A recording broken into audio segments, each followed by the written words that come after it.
Hola, ¿qué tal? Mi nombre es Pablo y esto es El Otro Bardo. Y como ya dije hace tiempo y también dije en el vídeo de Silent Hill, por fin traigo la primera entrevista al canal. Esto lo anuncié ya en Navidad y va a salir cuando el vídeo de Silent Hill, pero no pudo ser porque a mí me falló el audio y demás.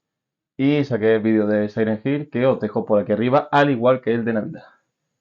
Estas entrevistas, bueno, van a tener la dinámica de primero entrevista y con algunas personas, en este caso no, me van a enseñar pues ese arte, ¿vale? En algunas a lo mejor me veis dibujando, en otras me veis pegándome con algo, más bien me van a pegar, aprendiendo con espada y demás, pero bueno, eso ya se irá viendo.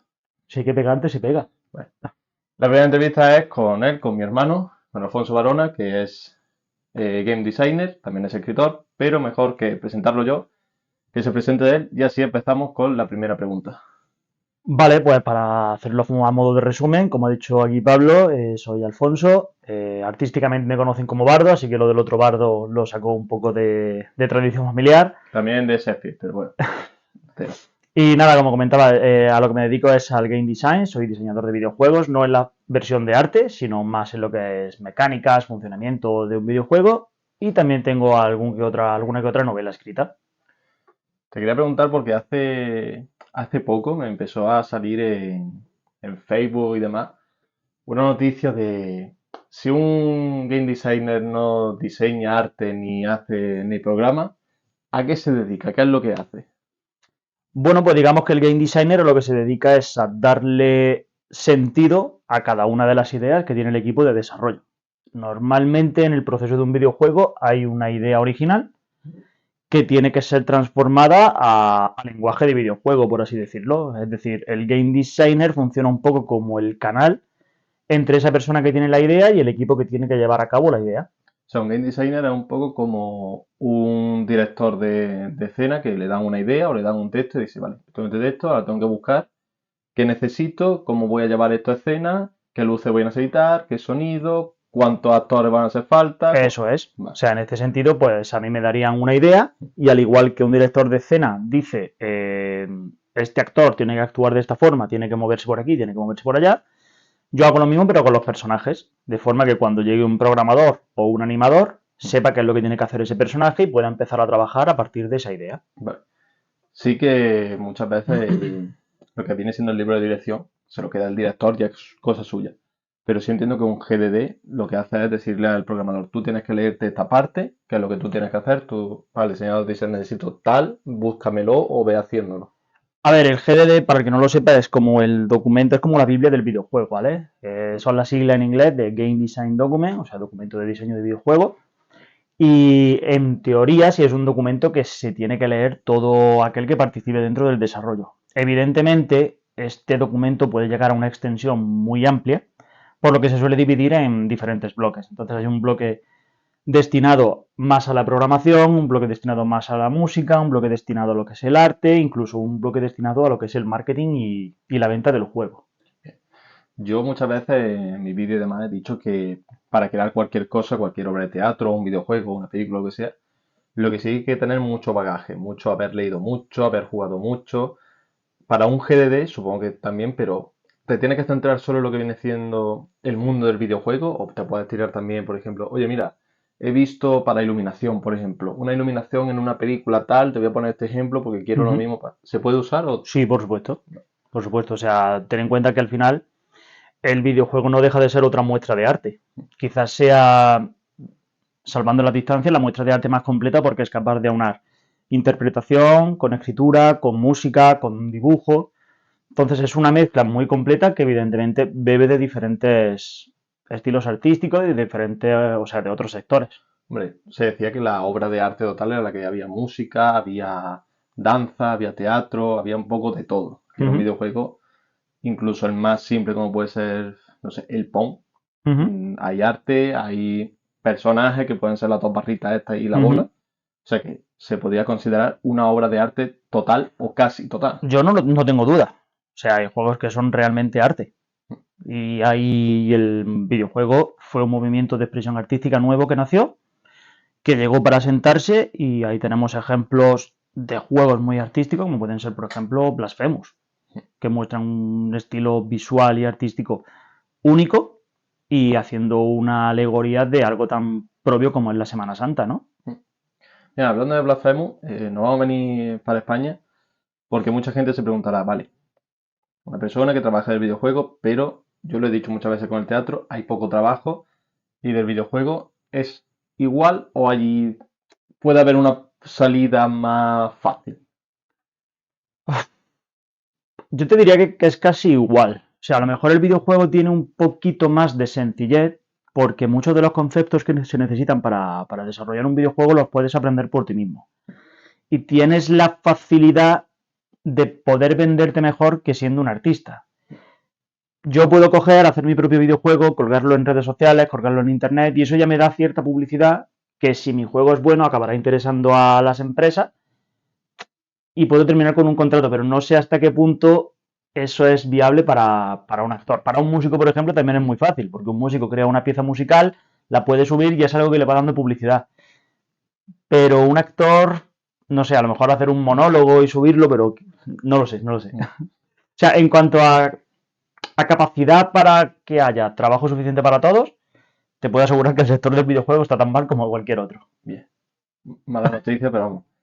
Si estáis un poquillo metidos en el mundo del videojuego, sabréis que está la cosa igual. Incluso hace poco creo que hubo despidos masivos. Sí, de hecho en varias empresas se están Se produciendo. están produciendo. Sí. Creo que fue Konami, creo que fue la única que dijo que no iba a haber despidos como tal. Pero sí que he No te visto. sabría decir, pero vamos, que ha habido muchas, incluso aquí a nivel español ha habido empresas que han terminado echando a mucha gente o incluso cerrando porque no se están produciendo los suficientes beneficios como para eso.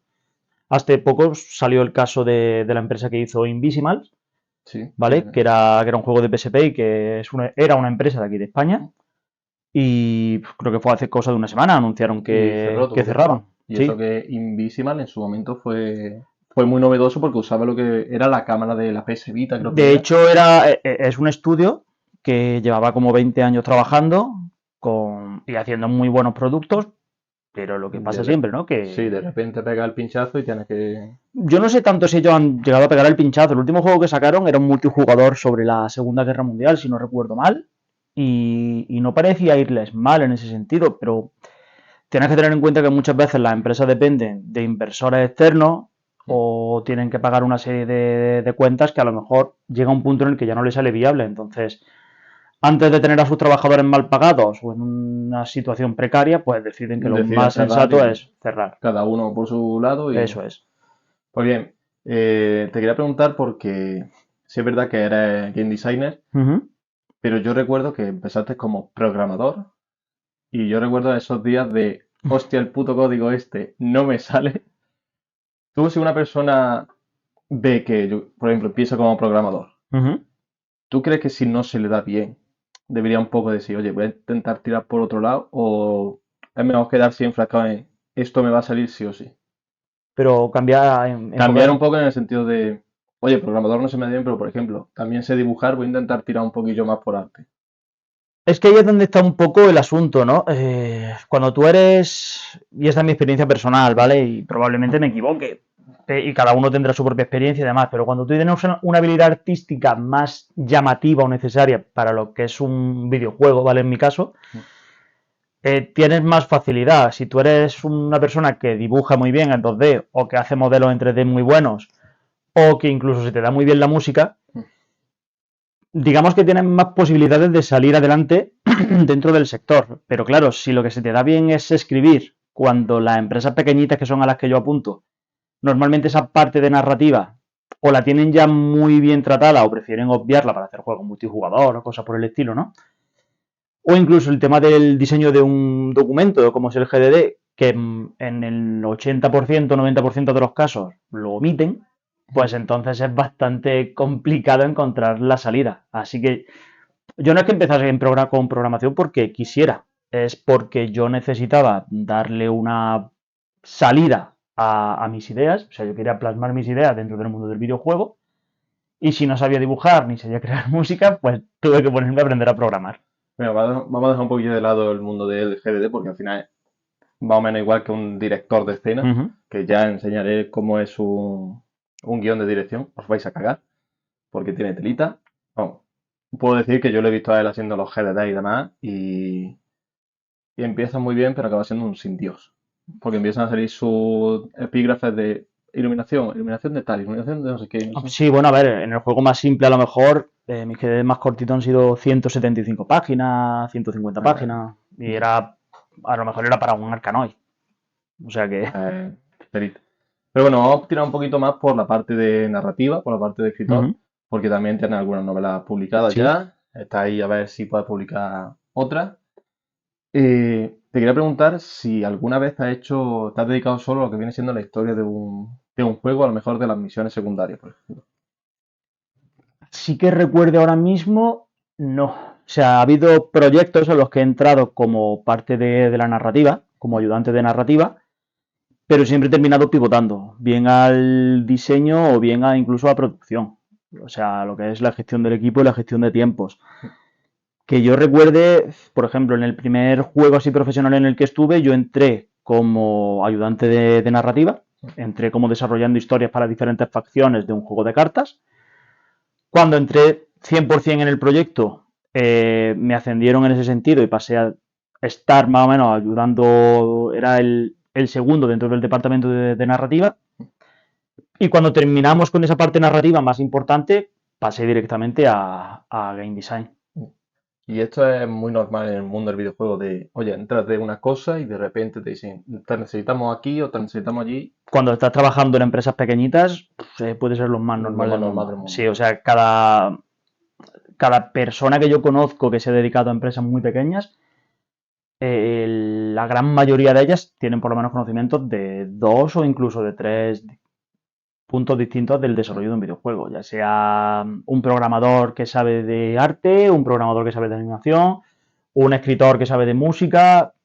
O sea, al final tienes que ajustarte un poco, ¿no? Porque los tiempos son los que son, el desarrollo es lo que necesitas y probablemente los fondos que tienes para desarrollar ese juego son los que son y Solo que necesitas eso apurar, claro. necesita, Al final es que incluso ese gran mito que es el puesto del probador de videojuegos, sí. que supuestamente sirve para entrar en la industria por todos lados, al final en una empresa pequeña todos los que están trabajando Al final terminan son, convirtiéndose en probadores. o sea, yo he sido probador de algunos de los juegos en los que he estado y puedo decir desde mi experiencia que es la peor parte de un videojuego, de crear un videojuego, porque son horas pegándote contra un muro. Bueno, O sea, yo recuerdo un juego que fue literalmente 2 horas en el mismo muro, dándome golpecitos en diferentes sitios a ver si atravesaba o no. mira al lado bueno, tú te das contra el muro, pero es que tiene que arreglarlo luego si falla. Eh, No eres tú. Así que, no, mira, hablando de Game Tester, un Game Tester, mucha gente dice, no, es probar el videojuego, que todo vaya bien, pero en verdad es eso, es tirarte horas a lo mejor mirando una planta a ver que la planta vaya bien. sí, incluso probando cosas muy particulares. Eso te imagínate que el equipo que ha estado trabajando, ¿vale? Los programadores han metido una nueva serie de animaciones que no saben si funcionan bien. Y a lo mejor te tienes que tirar media hora, 45 minutos haciendo que tu monigote salte y haga todas las piruetas posibles para ver si las animaciones funcionan. No dejes de ser un trabajo más. Es decir, tú como actor, ¿cuántas horas pasas estudiando un diálogo o un guión que luego vas a interpretar una o dos veces? Demasiado, Pues básicamente, demasiado. o sea, prácticamente es lo mismo. Para dejar un poquito ya el mundo del Uh videojuego, -huh. no el mundo del videojuego en sí, sino aparte pequeñas para ir un poco más grande, quiero recordar una anécdota que nos pasó a los dos, que yo estaba de Game Tester, que estábamos con el programador, y fue toda una mañana de, oye, hay que probar unas habilidades de cierto juego, y lo primero fue una cagada porque yo no tenía la última versión, entonces me la tuvieron que pasar, Si nos está y viendo Miguel, un saludo un para saludo. él. Y recuerdo que, bueno, tuve ya la nueva versión y digo, coño, ahora funcionará todo. Y literalmente de 28 habilidades no funcionaba ni una. Y llegó un punto en que ya me dije, no, tío, para porque me está deprimiendo. Y fue duro porque a mí me jodió. Digo, hostia, le estoy tirando por el suelo todo el trabajo, ¿no? Que tampoco era culpa mía, pero llega un Ahí punto en que te sientas mal. si te digo la verdad, ahí se mezclaron como muchísimas cosas, Allí porque fue de muchísimas cosas sí, y a ver, el equipo teníamos planteado ya una forma de llevar esas habilidades. Era un juego de cartas y las habilidades estaban ya plasmadas de una forma, habían sido probadas y eran funcionales. Pero se decidió de repente cambiar el sistema de juego, ¿vale? Pasar de un modelo a otro, y eso hizo que toda la programación tuviera que rehacerse. Con el agravante de que además teníamos un límite de tiempo mucho más ajustado que el que Sí, teníamos en que un tenía principio. ya. Es decir, si nosotros teníamos que entregar el juego en abril, por ejemplo, Mm. ya habíamos consumido el tiempo desde enero hasta marzo haciendo las primeras habilidades y ahora teníamos desde marzo hasta abril para hacer la segunda La segunda. habilidad. Entonces, cuando llegó todo ese cambio de paradigma, es lo que pasó, que mucha de la programación que ya teníamos hecha, que funcionaba, que habíamos probado 1000 veces y que funcionaba, al Se fue al traste. cambiarla, se rompió. Al final todo acabó bien. Jugamos al Star Wars este de Conquista y fue todo bien. Pero bueno, dejando ya un poquillo el mundo del videojuego de pequeña escala, 3 podríamos veces decir. lo has dejado ya y no lo dejamos, ¿eh? Nos dejamos. Te quiero preguntar por el mundo del videojuego más general, más Ujú. amplio, porque sí, como has dicho antes, el videojuego llegó, se quedó, y mucha gente dice que está en pañales, pero yo muchas veces he visto como un estancamiento de, se está contando todo el rato lo mismo, las mecánicas no mejoran casi por ningún lado. ¿Tú crees que estamos ahora mismo en un estancamiento? Porque yo creo que ahora Mm, mismo estamos saliendo un poco, pero hace un año sí te podría decir que estábamos estancados a más no poder. Te diré que hay un estancamiento, te diré que no estamos saliendo y de hecho te diré que no se está premiando ni se está ayudando a aquellos que muestran algo diferente. Es lo que tú dices, hemos vivido una época en la que han salido clones, entendamos clones como, ¿vale? Como juegos con mecánicas muy similares, han salido muchísimos idénticos y realmente seguimos un poco en las mismas. O sea, siguen saliendo RPGs masivos con 50.000 iconitos en el mapa que siguen presentando lo mismo. Seguimos con los Call of Duty y los juegos de guerra que no han Que cambiado en son los lo últimos 10 mismo. años. Seguimos con los juegos deportivos que no han cambiado en los 10 años. Y incluso los juegos que empezaron siendo indies, que despuntaron mucho, han ido también evolucionando a ese, ¿cómo te lo diría? A esa norma general, ¿no? Que hay dentro del mundo del videojuego. Que al final es lo lógico, porque si algo vende, Vamos tú todos vas a ir a lo que vende, porque evidentemente tu equipo y tú necesitáis comer, a... ¿vale? Entonces es lo normal. Pero es lo que te digo, hay muchas veces que juegos más independientes, con ideas nuevas, con mecánicas nuevas, que pueden ser mejores o peores, ¿vale? Pero sí necesitan ese pequeño empujón por parte, ya no sé si de la crítica, por parte del público, para que puedan seguir funcionando. Es como una obra de teatro. O sea, si tu público lo único que quiere son obras de teatro de Federico García Lorca, Al final va a tú acabar vas a siendo. ser obra de Federico García Lorca. Si tú quieres hacer una obra nueva, que no es de Federico García Lorca, que es de Pablo Barona, tú necesitas que alguien confíe en esa obra de Pablo Barona. Porque Federico García Lorca empezó Lo igual. conoce todo y ya lo conoce Claro, todo el pero mundo. empezó igual, es lo que te quiero decir, solo que en aquella época había, o supongo, que había más mecenas, que había más interés por esa cultura. Hoy en día, como está todo más plano, en ese sentido, pues hay muy poca capacidad de innovar. Y al final es que todo se resume a lo mismo, y da igual que sea una obra de teatro, un videojuego, un libro, cualquier cosa. El que triunfa es o bien porque ya tiene un producto anterior que ha funcionado muy bien y ya tiene cierta fama, o es porque tiene dinero para darle publicidad. Pues mira, hablando de juegos que marcaron algo importante que se ha seguido usando, voy a hacer daño a una de sus sagas favoritas, Assassin's Creed, que empezó siendo. Yo me acuerdo del uno que pegó muy fuerte, además porque fue un cambio gordo, pero digamos que a partir de. No diría Syndicate, pero sí que a partir de Origin, que yo creo que fue el último bueno, Uh -huh. se han ido pegando un batacazo tras otro porque, sobre todo en historia, han ido fatal y yo sigo viendo las mismas mecánicas cambiadas un poquillo. Pero porque viene un poco de lo mismo. Es decir, y por lo menos es lo que yo creo, ¿vale? Ubisoft vio que su primera versión de la saga, desde el 1 hasta el Syndicate, habían funcionado bien, pero estaba ya muy quemada. Pero estaba quemada también por culpa de ellos, porque no habían tiempo de descanso. En 7 años salieron Sacaron 9 nueve juegos, juegos. ¿vale? Entonces, eso evidentemente cansó. ¿Qué pasa? Cuando va a salir Origin, un año antes o 2 años antes sale The Witcher 3.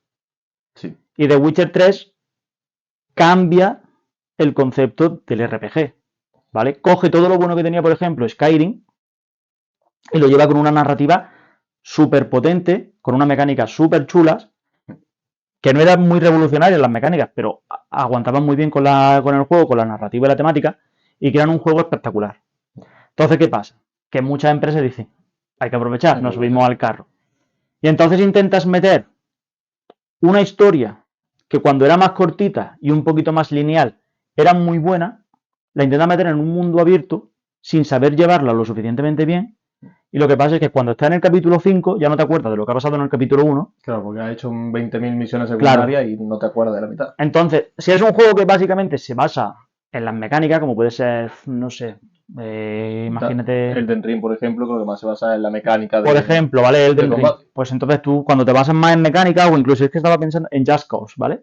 Sí. Just Cause, que es otro juego de mundo abierto, con muchos iconos, pero en el que la historia no tiene peso. Claro, no tiene peso. Entonces, si tú lo que estás ahí es para probar las mecánicas, para divertirte y demás, guay, no hay ningún problema. Pero, en teoría, la saga Assassin's Creed se basaba mucho en la narrativa, en su historia, tanto en el presente como en el pasado, los dioses, tal y cual, ¿no? Cuando cambias tanto ese paradigma, lo único que pasa es que acabas tergiversando la historia y se te acaba perdiendo todo. También una cosa que le pasó a la saga de Assassin's Creed fue el hecho de, vale, tenemos nuestra historia y no me acuerdo a partir de qué juego fue, dijeron, vale, ahora parte de la historia te la vamos a contar en cómic, otra parte te la vamos a contar en libro, porque yo me acuerdo de jugar Revelation, no recuerdo de Altair, y ver a Altair con, creo que era Marco Polo, y yo decía, ¿en qué momento de su vida Altair conoce a este hombre? Y resulta que era en un libro que yo no me había leído y que me tuve que leer para enterarme por qué estaba con Marco Polo. Claro, a ver, dentro de lo que cabe hay historias de ese sentido, por ejemplo, eso sí te la cuentan en parte en el juego. O sea, te explican porque es que tienen que ir a matar a Gengis Khan, entonces, Sí. vale, eso se encargaba uno de los hijos de Altair, si no recuerdo mal, entonces Altair va, es ahí donde conoce a Marco Polo, pim pam, ¿vale? Hasta ahí, bien, ¿vale? Porque parte te lo cuentan en el juego. Incluso si te hacen historias que te expanden el universo fuera del videojuego, tienen un sentido.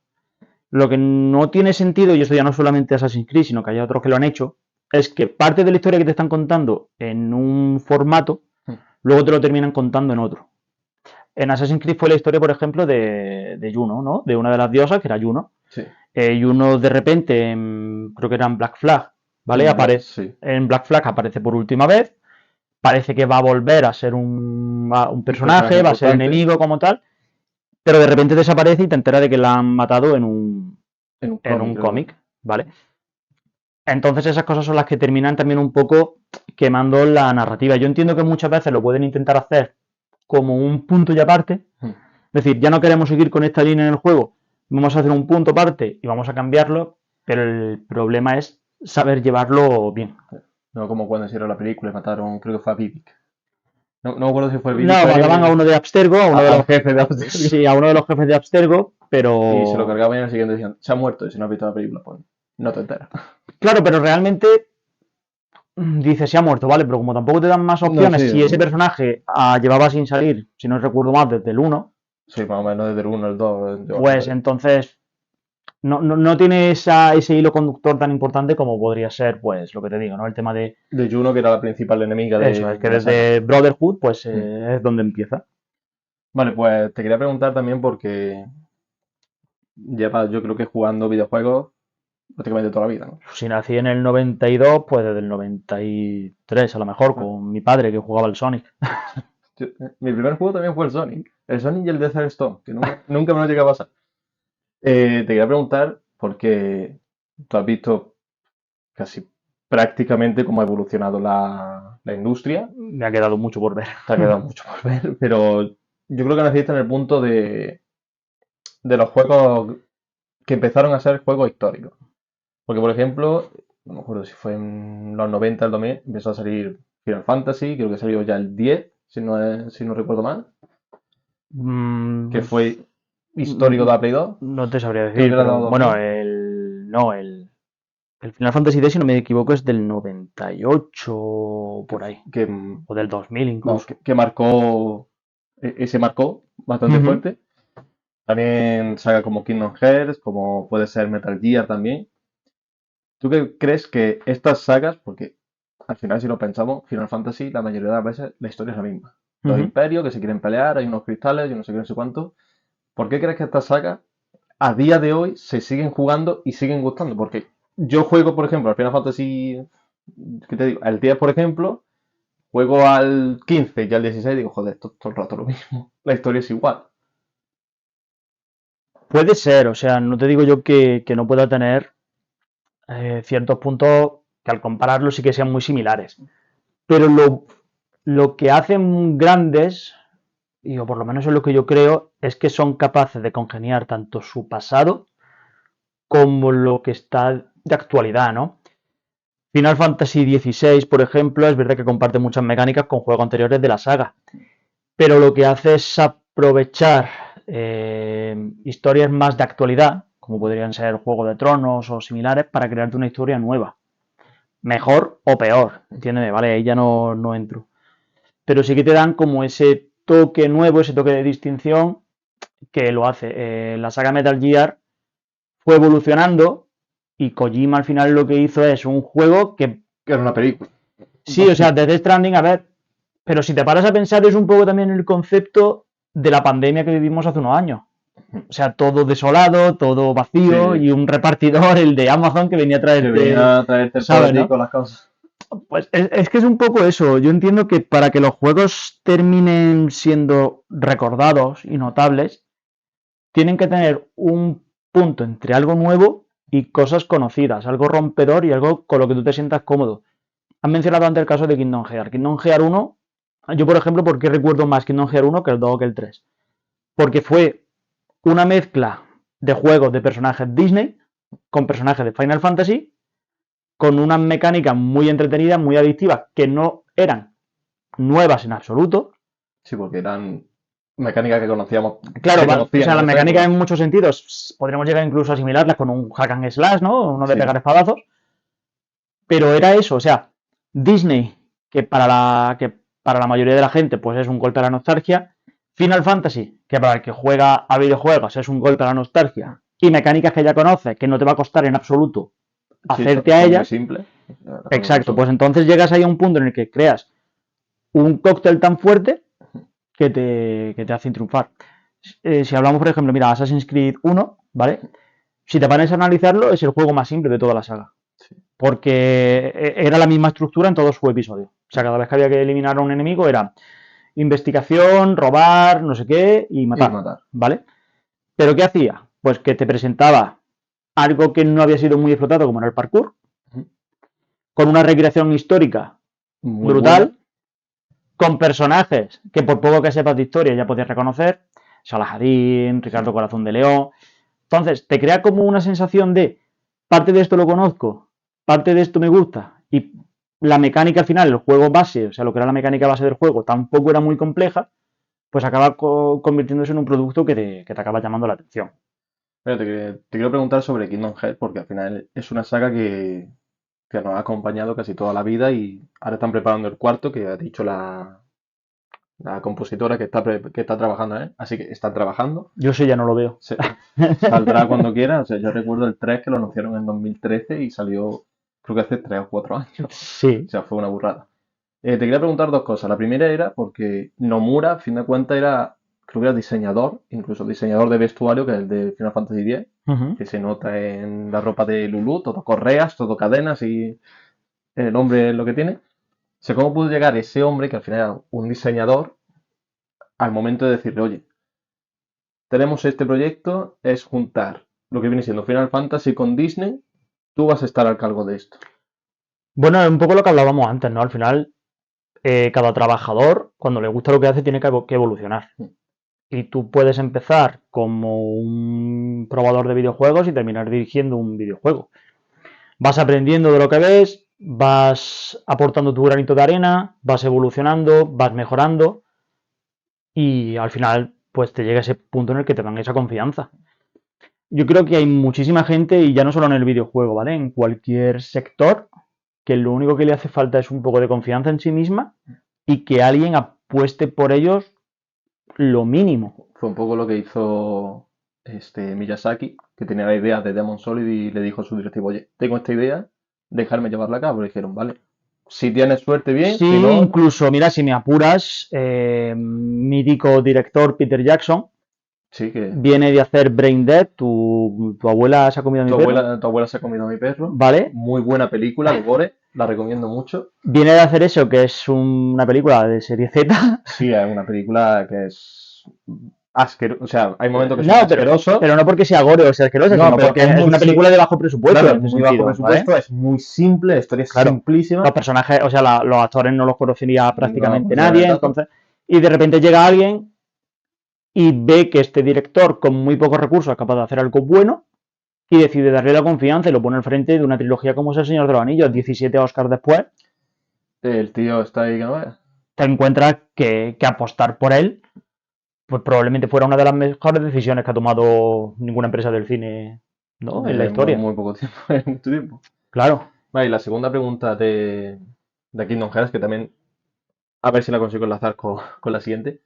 Kingdom Hearts empezó el primero como un juegazo, o sea, es un Ujú, clásico. El segundo ya fue decayendo. Y el tercero, yo lo intenté defender. ujú. Todos intentamos defender el tercero. Pero sí que tanto la historia como las mecánicas se estaban yendo. Y eso que son mecánicas simples se estaban yendo de madre. Pero yo creo que eso, mira, eso puede haber pasado por dos motivos distintos. Entre el 1 y el 2 no hay tanta diferencia. El 2 sigue siendo un juego muy querido también. A la altura, para mí está a la altura del 1, un poquito más bajo, y hay mucha gente que lo pone por encima del 1, ¿vale? Está el mundo de la sirenita cantando. Es un mundo muy importante. ¿Cuál es la diferencia? Entre Kingdom Hearts 1 y Kingdom Hearts 2 creo que pasaron 2 o 3 años, Sí, más o ¿vale? menos fue eso. Entre Kingdom Hearts 2 y Kingdom Hearts 3 a lo mejor fueron 10 años y 14 spin-offs Sí. en diferentes consolas, en diferentes dispositivos, juegos de móvil, juegos para Nintendo, juegos para PSP. Al Pues, final se pierde. Es que no es que. Porque a lo mejor Kingdom Hearts 3, si tú te lo juegas todo muy seguido, claro, las nuevas mecánicas que meten, las nuevas historias que meten, tienen hasta sentido y lo puedes disfrutar. Pero yo creo que aquellos que estábamos centrados en Kingdom Hearts, como Kingdom Hearts lo saque principal, 1, 2, 1, 2, 3, 3. ¿vale? Del 1 al 2 ya notamos el cambio, pero era un cambio que podíamos asumir porque era una evolución de la mecánica del otro, pero del 2 al 3 pegas un cambio muy radical y pasa tantísimo tiempo, has jugado tantísimas cosas durante ese tiempo, que ya lo sientes como un juego completamente distinto y a la vez quieres sentirlo como un juego relacionado con algo que tú Con algo. jugabas. ¿Vale? Entonces encuentras ahí una ruptura muy grande. Luego está ya, bueno, luego ya al margen el tema de que la gente que jugaba a Kingdom Hearts en 2008 al 1 o al 2 tenía una edad que cuando sale el 3 tiene Sí. ya 12 años más y evidentemente no te gusta tanto Frozen como te gustaba Mulan, ¿vale? O como te gustaba Pinocho, yo qué sé, tío. Bueno, o Hércules. Sí, yo recuerdo jugar al 3 y la mitad de las películas no lo había visto, o sea, no me salía la historia ni para atrás, salían personajes que yo no conocía de nada y yo lo terminé y dije, pues muy bonito. E incluso si te pones a pensar, películas que sí que conoces, porque Toy Story si era más antigua, sí, ¿vale? Pero la conocemos todos. Pero Toy Story era una historia como muy... No tenía sentido, o sea... Era como muy inventada. Sí, es que no tenía... Por lo que yo entendí, por lo que leí y tal, era todo porque Nomura creó un personaje para el Sí, Final para el Fantasy Final Fantasy XV, no lo dejaron meterlo, dijo, bueno, pues lo voy a meter aquí porque quiero. Y fue un poco ¿qué mierda me está contando, tío? Fue Pues un sí. poquito. Y a la siguiente pregunta. Hay juegos que, por ejemplo, te pasa eso, que la historia es lineal, es mejor que sea cortito, porque Final Fantasy no, pero Kingdom Hearts 1 era cortito, creo que había un trofeo incluso de pasarte en menos de 15 horas, De 10, de hecho, si no de me 10. equivoco. O sea, era un juego cortito, tenía una historia que era lineal al fin y al cabo, que te decían, no, tienes que ir ahora a este mundo, no sé qué, pero al fin y al cabo era lineal. Y te quiero preguntar por una saga que estoy consiguiendo que juegue, que es Dark Souls, que no le gusta aún, pero bueno, está jugando. Y es muy jodido, en vez de jugar los primeros Dark Souls, jugó primero a Elden Ring. Y ahora que hayas jugado Dark Souls 1 y 2, y está ahora con el 3, si no me equivoco, lo dejaste, Lo tengo lo tienes ahí. ahí. Te quiero preguntar, ¿tú crees que a la saga Dark Souls o el concepto de Dark Souls le vino bien el mundo abierto? Porque desde mi punto de vista no. Y creo que lo he dicho en algún momento, pero desde mi punto de vista no le vino bien. Para el jugador veterano, no. Para tener jugadores nuevos, sí. Y tú y yo somos el ejemplo. Sí. A ti no te gusta porque tú venías de jugar los 3 primeros, más Bloodborne, Más Demon's Souls. más Demon's Souls, y yo que no había jugado ninguno, el mundo abierto me resultó más accesible. porque a lo mejor podías subir más de nivel, Claro. podías subir más de los enemigos. No era tanto ese concepto, que evidentemente lo tenía, de morir cada 5 minutos. Sí. ¿Vale? Pero era como más accesible, ¿no? Era. Si en los Dark Souls el nivel de dificultad fácil era ponerte mago, ¿vale? En el Elden Ring el nivel de dificultad fácil es el mundo abierto. Explora y sube de nivel. Sí. Y a la hora de la historia, porque yo sobre todo lo vi a la hora de la historia, porque yo Dark Souls 1, 2, 3, Demon Souls, y demás, yo me enteraba de historia porque al final era, no como dicen, es que no te cuenta la historia. Si vas pillando cosillas y lees 4 cosas, lo pillas. Pero en el Elden Ring sí es verdad que yo llegué a un punto en el que dije, mira, yo tiro para adelante, yo no sé quién es Miquela, yo no sé quién es Silú, yo tiro para adelante. Es que yo creo que, y esta sí que es mi opinión súper personal y me pueden funar por todos lados, pero los juegos de Miyazaki, por lo menos estos que hablamos, ¿no? Esta saga o esta rama Soul, Sí, porque el Tengu, sí, es que todo ya es. o sea, esa rama Soul, salvando a lo mejor Bloodborne o Sekiro, que son juegos únicos y que puede que tengan una narrativa un poquito más hilada, pero tanto en los Dark Souls como en Elden Ring, a mí la historia me resulta innecesaria. Vale. O sea, como te decía, ¿no? O sea, que hay muchos juegos así, que tienen Sí. la historia completamente secundaria y se basan en mecánicas, que lo hemos hablado antes, ¿no? Pues aquí igual. Me interesa a mí saber quién es Radagon, por ejemplo. Radagon, no, Memoria. me interesa saber que cuando me vaya a pelear con él va a tener un set de movimientos, le voy a tener que meter con fuego o con rayo, voy a poder invocar al tío este que llevaba la cacerola en la cabeza, ¿sabes, no? Pues Sí, al final ya acabó la historia de los Dark Souls, de los Soulsborne, son matas 4 enemigos y luego vas por el jefe. Y todo lo pero que probablemente gente como tú o gente que le gusta mucho, sí que le haya encontrado una narrativa muy fuerte y que le gusta mucho. Y eso también es un logro del creador, ¿no? Del creador de la saga. La capacidad de meterte tanto dentro del juego como que necesites saber más. Pasaba mucho con Metal Gear. Metal Gear hay gente que sabe cosas y el 90% de las cosas que sabe sobre Metal Gear no vienen en los juegos. Sí, yo Metal Gear he jugado 2 y yo, o sea, jugué la historia que te cuenta en el juego, digo, guay, pero la historia que te cuenta a lo largo de los juegos yo no me enteraba de nada porque era un pollo. Pero es lo que Por te lo menos digo. para mí. Es lo que te digo. Metal Gear o la saga Soul crean ese universo expandido alrededor con libros, cómics, películas, series, yo qué sé, ¿no? Pero es un universo expandido. O sea, tú en el juego ves a Solid Snake desde el principio, cuando le interesa a Kojima que tú empieces a verlo, hasta el final. O sea, Kojima te va a contar una historia 100% dentro del juego. Que luego te quiere contar algo que no tiene nada que ver con los juegos, te lo va a contar por otro lado. A él le va a dar igual, ¿vale? Eso es así. Pero si esto lo comparamos con Assassin's Creed, por ejemplo, que hablábamos antes, lo hacen mal. Porque Assassin's Creed te empieza a contar una historia aquí, pero para llegar aquí has tenido que irte aquí, claro, aquí, luego otra vez atrás. Es un poco lo que te rompe la dinámica. Claro, un poquito lo que le pasaba a Kingdom Hearts también, que empezaba una historia, de repente te saltaba, te voy aquí a contarte Claro. un trozo que lo mismo no tiene nada que ver con el juego que estás jugando, porque tiene otra historia, pero te cuento un trozo que es importante para este, luego esto es importante para De hecho, mira, una parte muy importante de Kingdom Hearts 3, por lo que yo tengo entendido, se desarrollaba en un juego de móvil. Sí, hostia. ¿Vale? Un juego de móvil que además... Sí, que te tenías que crear tu propio personaje. Sí, correcto. Entonces, además le sumas, ¿vale?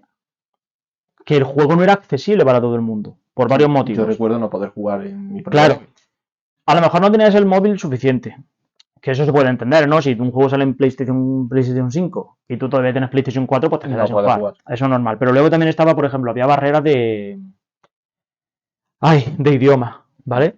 No todo el mundo domina el inglés. Y en un juego en el que una historia, ¿no? Que tú necesitas comprender la narrativa, si no puedes enterarte de la narrativa, al final te va a dar exactamente igual. Y cuando llegues al último... Te va a dar igual quien sea ese tío. Si no has jugado a los spin-off, cuando llegas al 3 y ves a Ventus, Aqua, Terra, yo qué sé, los 14 millones de clones. Yo no sabía quién era. Claro, cuando te encuentras con los 14 millones de Xehanort, pues no sabes de dónde salen, ¿no? Y parece ser que te lo iban contando de antes. Sí, yo recuerdo llegar a Xehanort y mi impresión al verlo la primera vez fue: ¿este tío desde cuándo escala? sea, yo al principio decía, tío, este no es Xehanort. Xehanort era el tío con el pelo largo, petadísimo, vi al señor ese, digo, algo me está fallando. Y luego me enteré que era un spin-off en el que salía Xehanort de repente jugando al ajedrez con uno, No, pero que no, eso te lo cuentan en la... sí, en la historia está el principal, pero Claro. claro, yo digo, este tío, ¿dónde me ha De todas salido? maneras, también es verdad que el tío del pelo largo te dicen desde un principio que no es Sí, es Xehanort, que su sin era... corazón, pero, No, era Ansem. sí, pero era el sin corazón de Xehanort, al fin y al No, cabo, era se el sin supone. En teoría era el sin corazón de Ansem. Será, aquello era un fucking set. Yo con esa saga yo la seguiré jugando y seguiré sin enterarme de la mitad. Dejémoslo todo en que eran clones de Woodland Si Gear, eran con alguna guía, no habría como diría pasado. Borja Pavón. Vale, pues ya un poquito para terminar, te voy a hacer solo tres preguntas. La primera es relacionada con Kojima, porque para mucha gente es un dios y yo tengo que reconocer una cosa, que en narrativa es muy bueno, pero luego sus juegos a mí no me acaban de enganchar. Porque, ¿Cuál es la pregunta? porque llega un punto, yo creo que llega un punto en el que el tío hace juegos que pueden llegar a ser aburridos, Ujú. porque Death Stranding, lo poco que he visto es andar. Y ¿crees que puede haber un momento en el que basarte mucho en quiero contar esta historia, quiero contar esta historia, y olvidarte de la mecánica, o por lo menos la mecánica del juego sea divertido, puede ser un fallo? A ver, en primer lugar es que también te digo, cuando se trata de un videojuego, Mm. yo no lo puedo juzgar solo por verlo. Yo necesito sentirlo. A ver, yo Death Stranding, sinceramente, yo lo vi lo poco y dije, yo para andar, me quedo en mi casa. Una cosa es que el juego no te llame la atención, Mm, ¿vale? Que eso puede pasar. A mí, por ejemplo, los Souls mm. no me llaman la atención, ¿vale? Los juego porque tú lo has ido teniendo, ¿vale? Porque te Entonces yo metió lo termino 6 jugando. te metió 6 Pero una cosa es que el juego no te llame la atención y otra cosa es que tú digas, porque he visto un vídeo, este juego no me gusta, Vale. ¿vale? Es como decir, he visto a este actor en un vídeo Mm. y no me gusta, pero tú a ese actor no lo has visto nunca encima de un escenario, por ejemplo, porque ahí cambia completamente. Si yo a ti te grabo en un escenario, no es lo mismo la persona que te está viendo a través del vídeo que yo he grabado que el que te está viendo delante, ¿vale? Vale. No sé si me explico. Sí. Entonces, O sea, yo, por ejemplo, a Antonio Banderas no le tengo mucho cariño, lo vi actuar y le tengo menos cariño todavía. Es eso, es decir, lo estoy jugando, lo estoy probando y ya puedo decir, claro, porque tú puedes decir, Death Stranding es un juego con mecánica aburrida. Y no te lo voy a discutir, puede ser que sea un juego con mecánica aburrida. Pero si las mecánicas acompañan a la narrativa que quiere contar y es capaz de hilarlo de tal forma que al final termina siendo entretenido para el usuario, ha conseguido su objetivo. Punto. Death Stranding, a fin de cuentas, hay muchísima gente que se lo ha pasado. sí, Si la gente que se lo ha pasado se cuenta por millones, es que el juego malo no es. ¿Vale? bueno, Pero otra cosa es lo que te digo, otra cosa es que a ti no te guste. Un ejemplo. NBA, los juegos de NBA, sí. aparte de que se hayan convertido en tragaperra Andantes, andante, ¿vale? Pero si a ti no te gusta el baloncesto, NBA no te va a gustar. Pero eso no significa que NBA sea mal juego o que no sea divertido, vale. ¿vale? Entonces ese es un poco el... Bueno, hablando de eso, a ti y a mí, por ejemplo, creo que era la NFL, lo del fútbol americano, no nos gusta, pero cada vez que lo dan nos ponemos nada más que para pegarnos. Sí, Es una mecánica que nos gusta. claro, a ver, al final es un poco... Pero porque también te recuerda al ex-rey de los Mortal Kombat. Entonces, yo qué sé, te da el gusanillo. Pero evidentemente a mí me dicen un juego de la NFL o de la NHL o incluso uno de béisbol. Y pasamos como de Prefiero eso. ahorrarme el espacio Sí, en el ordenador o en la consola. sí. Pues ya dos últimas preguntas que van a ser Ujú. generales, ¿vale? Para todo el mundo. Una no, ¿vale? Porque una va a ser para algunas personas en general del mundo de videojuegos. Pero sí que, bueno, son tus tres juegos favoritos. O tres Vale, juegos, no ya favoritos, sino que recomienda a la gente que juegue. el primero me da igual que la gente me diga que es malo. El primero, mi top uno con 14 niveles entre media del segundo, es Assassin's Creed 2. Assassin's Creed 2 a mí es el juego que me hizo meterme en el videojuego. O sea, no sé si para bien o para mal. ¿Vale? Visto lo visto, de momento el resultado no está siendo del todo positivo, ¿no? Pero sí, o sea, mi top uno es Assassin's Creed. Por cómo mezcla historia, con narrativa, con el mundo.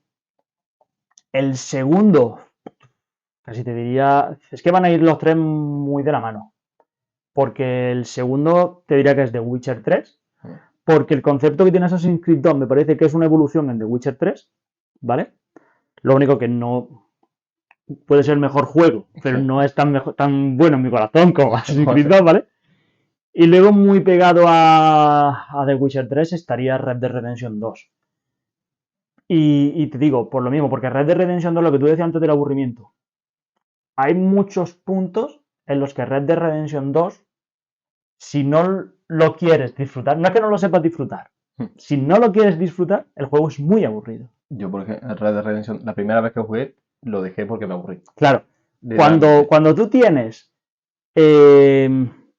horas y horas y horas de pasearte por el campo con apenas nada que hacer, porque Red Dead Redemption 2 camufla muy bien el hecho de que no tienes nada que hacer. Sí. ¿Vale? O sea, entendemos. Es la parte completamente contraria a los RPGs de Assassin's Creed. Eso es Red Dead Redemption, ¿vale? Assassin's Creed te pone 500 millones de iconitos para que tengas que hacer algo cada 5 minutos. Sí. Red Dead Redemption 2 te da la oportunidad de perderte en un campo de flores durante 1 hora y no te has dado cuenta de que llevas 1 hora perdido en un campo de flores sin hacer absolutamente nada. No. ¿Vale? O sea, es como el culmen de mezclar la narrativa, porque la narrativa de Red Dead Redemption 2 es muy bestia, maravillosa. ¿vale? Las mecánicas de juego, que son súper reconocibles y súper fáciles, el que ha jugado al Red Dead Redemption 1 o a GTA, o incluso si me apuras a un Gun, ¿vale? Sí. Gun, que era un juego de Play 2 que tiene ya un montón de años, pues también muy recomendado, la verdad. Ya lo conoces, ¿vale? Pero la forma en la que lo lleva todo, pues es que crea... A mí no me gusta usar el término de obra maestra, pero es que estos tres que te digo, para mí lo son. Y luego hay muchísimos juegos, incluso antiguos, ¿vale? Para que la gente no diga, que son todos muy modernos. Mira, un juego antiguo que yo recuerdo y que me encantaba era Shadows of Rome. ¿Vale? Este era un juego en el que la historia de Gladiator, la película, pasada del videojuego, ¿vale? Es gore, es sangre, los gráficos eran muy... Bueno, eran los de la época, ¿no? De la época, eran las patatas de la época. ¿Vale? Pero juegos muy buenos y más antiguos. Dino Crisis, pues me acuerdo uno del Rey León de PS1, Play 1. que eso era en 2D y eso era el Dark Souls de la época. Sí. Los Crash Bandicoot, los tal, pero ya te digo, si me preguntas por mis 3 juegos fetiche, juegos que si tuviera que estar jugando toda la vida algo, jugaría ahora mismo son... Bueno, Assassin's Creed 2 ya lo sabes tú, creo que cuando me lo pase este verano... No sé cuántas veces ha comprado y ha vendido la edición coleccionista, de hecho... No, la coleccionista no, bueno, la coleccionista la tengo... La de los 3, la de la hecho colección. Le he echado bronca de que, tío, deja de venderlo si a las 2 semanas va a volver a jugar. Pero es lo que te digo, porque llega un punto en el que dices, ya me lo he pasado otra vez, ya no lo quiero más. Y pasan 2 meses y digo, necesito jugarlo otra vez. Sí, que lo peor de todo, este verano me lo he pasado 7 veces sacándole el platino. Este verano me lo vuelvo a pasar y probablemente sea ya la 20ª que me lo paso. ¿Y con el platino seguro? No porque ya lo tengo, sino me da igual. Pero es lo que te digo, o sea, Assassin's Creed lo juego cada año.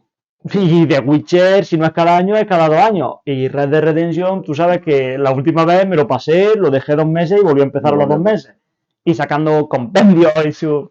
No, yo puedo decir que Assassin's Creed 2 no es el que juego todos los años, pero Bioshock Infinity sí. The Witcher 3 también es de mis favoritos y Red Dead Redemption 2 me aburrió la primera vez, la verdad. Pero cuando ya le eché un poquito de horas me descubrí eso, que o te pierdes sin hacer nada y no te das cuenta, o ya vas caminando 5 minutos y dices, coño, no está pasando nada y de repente pasa. Pero lo tienen muy bien medido. Pero es por lo que te digo, hay juegos, ¿vale? Que están preparados para un público muy concreto. Juegos que están hechos para gente muy... O sea, tienen un público objetivo muy particular. Una persona que tiene 10 minutos al día para jugar, no juega. Red Dead Redemption no lo puede jugar, ¿vale? Pero cuando le eches un rato, tienes tiempo para disfrutarlo, pues te das cuenta de que es un juegazo. Y ya, última pregunta. 3 libros que recomiendas o tus favoritos. Para iniciarse en lectura, no sé si lo tienes por aquí, el de la catedral, ¿vale? Sí, de César Mallorquí. César Mallorquí. ¿Vale? Es probablemente novela juvenil muy, muy buena. Para los amantes de la fantasía, del tirón, El Señor de los Anillos. ¿Vale? Yo sé que a ti te aburre, sí, pero probablemente sea por lo mismo que te aburrió al principio Red Dead Redemption. No le has dado suficiente tiempo como para que te pille. No es eso, es que a mí que me saca de quicio las descripciones que tiene de un árbol y luego llega una batalla importante y en 2 párrafos te sale, ya terminó. No me cuentes lo mismo de Helenista, por favor, te lo pido. Y luego un tercer libro. Hay muchos, tío. Hay Hay bastantes, pero no recuerdo ninguno así que me haya marcado de forma tan especial como estos como para decirte. Mira, hay uno que a lo mejor, evidentemente no es de mis favoritos, ¿vale? Pero que se me Vale. viene a la mente y es, creo que se llamaba Heresy, Assassin's Creed Heresy, ¿vale? Assassin's Creed Heresy es una historia aparte dentro del universo Assassin's Creed que va de un templario que se pone a revivir sus recuerdos de un antepasado suyo y vive la historia de Juana de Arco. ¿Vale? Entonces te cuenta la historia de Juana de Arco desde la perspectiva de un soldado que va a su lado. Y la verdad que la narrativa está muy bien hecha, ¿vale? La historia es muy amena, es un libro cortito, no sé si son como mucho 200 páginas, ¿vale? Y además, como a mí me gusta Assassin's Creed, pues mira, me pareció una forma muy elegante de poner una historia nueva en un formato nuevo y muy bien llevado, la verdad. Además que la historia de Juana de Arco, dentro de que es francesa, creo que es de las más interesantes que hay Y en además es Francia. que cuando tú te pones a leerlo, te das cuenta de que si Ubisoft quisiera, Podría hacer un juegazo. sí, porque es que es copiar y pegar, Sí, entiéndeme. pero no quiere. Y ya por último, si tienes alguna pregunta para mí. Para ti, Sí. sí, cuando me voy a devolver los 10 euros que me debes. Nunca quizás. No, es que no sé, esto me lo tendrías que haber dicho antes para que yo me la preparase. Claro, me gusta pillar a la gente. Vale. Mira, sí, ya que hemos estado hablando de esto, Sí. si tú tuvieras la posibilidad de financiar o de producir tu propio videojuego, ¿cuál Vale. sería? ¿O cómo sería? ¿Cómo sería? Es decir, a cuál se parecería, qué es lo que querrías que el usuario hiciera más, o sea, cuál sería la mecánica principal, Yo creo dónde estaría que ambientado, sería, no sería un juego de mundo abierto, quizá ¿vale? de semi mundo abierto, de alguna zona abierta y otra más Rollo God of como War y God cosas of así, War, ¿no? algo así, que haya zona abierta y demás. Mecánica, yo creo que las de rollo Dark Souls, porque al final yo creo que son las que cuando empieza a controlarla pienso O las sea, que que te maten mucho. no que te maten, sino que te exijan echar dedicación ¿Vale? para usarla. Una buena historia, obviamente, una historia, por ejemplo, como Assassin's Creed 2, creo que es una de las mejores historias que se han contado. Ujú. Y sí que le metería algo de terror, porque yo soy muy aficionado al terror, y yo le metería algo de terror. Y posiblemente, aunque sea un mundo semiabierto, parecido al de Skyrim. Pues ¿Vale? ahora, para cerrar la entrevista, si te parece, ¿vale? Sí. Esto es retrotraernos a la primera pregunta que me hiciste. ¿A qué se dedica un game designer? Pues yo ahora tendría que coger tu idea, Y, pues, darle vueltas, convertirla en un videojuego, hacer una documentación, pasársela a un equipo de desarrollo para que y supiera que lo que ellos tiene que ya. hacer. Ya así resolvemos que es un game designer. Pues bueno, hasta aquí la entrevista, espero que os haya gustado. Os dejo aquí abajo mi Twitter e Instagram y también sus redes sociales, que serán Twitter y LinkedIn. También os dejaré una página en la que él tiene colgado algunos de sus juegos. Y deciros, así ya como despedida, aparte de que os suscribáis todo eso que siempre digo y que no me hacéis ni puñetero caso, deciros que mi libro, que lo tengo aquí, Mi libro. mi libro que ya lo presenté, pero que cosas, está ya disponible en Amazon y os lo dejo también el enlace aquí abajo, junto a Ayuda con las Palabras, que está muerto, pero que creo que algún día volverá. ¿Cuándo? Puede que cuando salga Kingdom Hearts 4. Nunca lo sabremos. Ya está, muchas gracias y lo dicho. Buenos días, buenas tardes, buenas noches. Yo aquí me despido de mi hermano. Así que, adiós.